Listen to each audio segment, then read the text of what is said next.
In fact, we all agree that the crime committed against the political prisoners in Iran in 1988 is firmly established.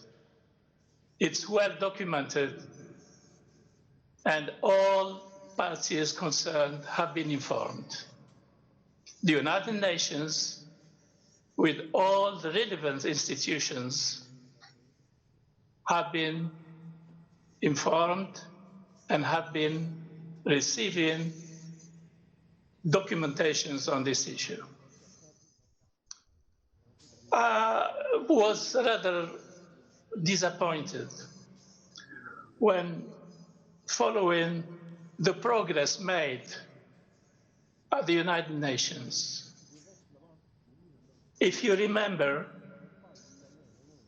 in 2018, 1st of February 2018, when former High Commissioner of Human Rights, ذیربط al-Hussein, was on the point of leaving Geneva, he made a declaration saying that the UN has made a recommendation to the authorities in Iran to investigate this crime. 2 years later, the special rapporteur on human rights on the situation of human rights in Iran is still saying the same thing. We have requested from the authorities in Iran to investigate. But we know very well that Iran, the Mullah regime, will not investigate. And it will be naive to believe that the mullahs would investigate themselves.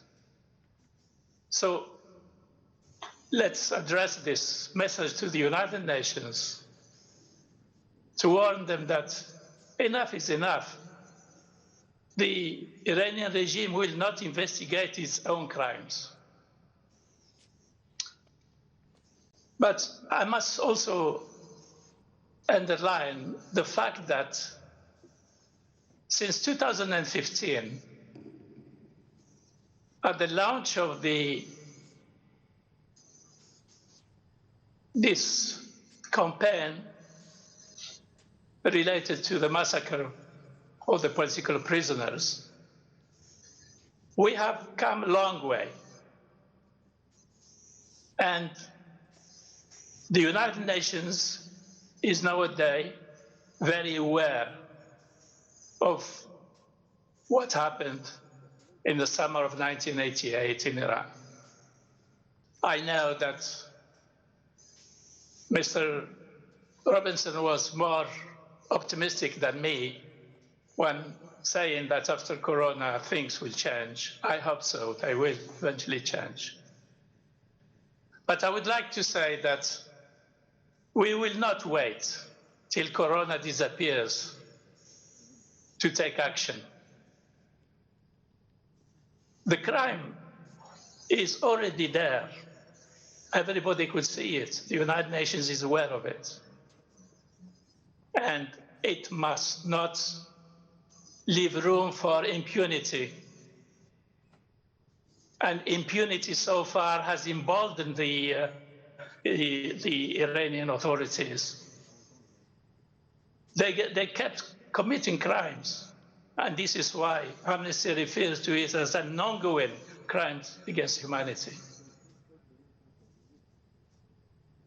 It's time now to probably think about a coalition of the civil society and NGOs to lobby all together to make sure that we find a way for taking this crime to courts, national courts, all over the world, those courts who accept universal jurisdiction. There is a possibility of doing so. But there is also the possibility of lobbying member states of the Security Council for a referral of the case to the ICC, to International Criminal Court. Obviously, there is a big challenge regarding the referral issue, but it's not impossible. And we know that the NCRI and the Mujahideen are capable of making the impossible possible. They have proven it. And I'm sure, based on that willpower, we will be guided by precedents that has been successful in Africa.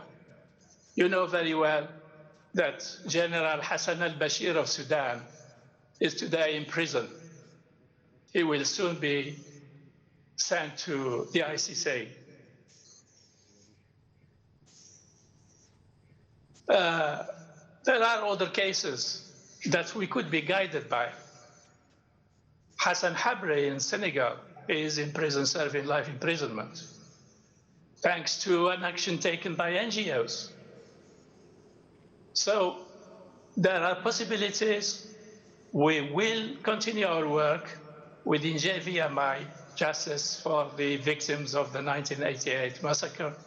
JVIM will continue its work. We will seek arrest and prosecution at any court that will be willing to accept universal jurisdiction, but our work should remain to lobby for a referral to the ICC. I say that, and I will say again that I am harder for this work. Thank you very much.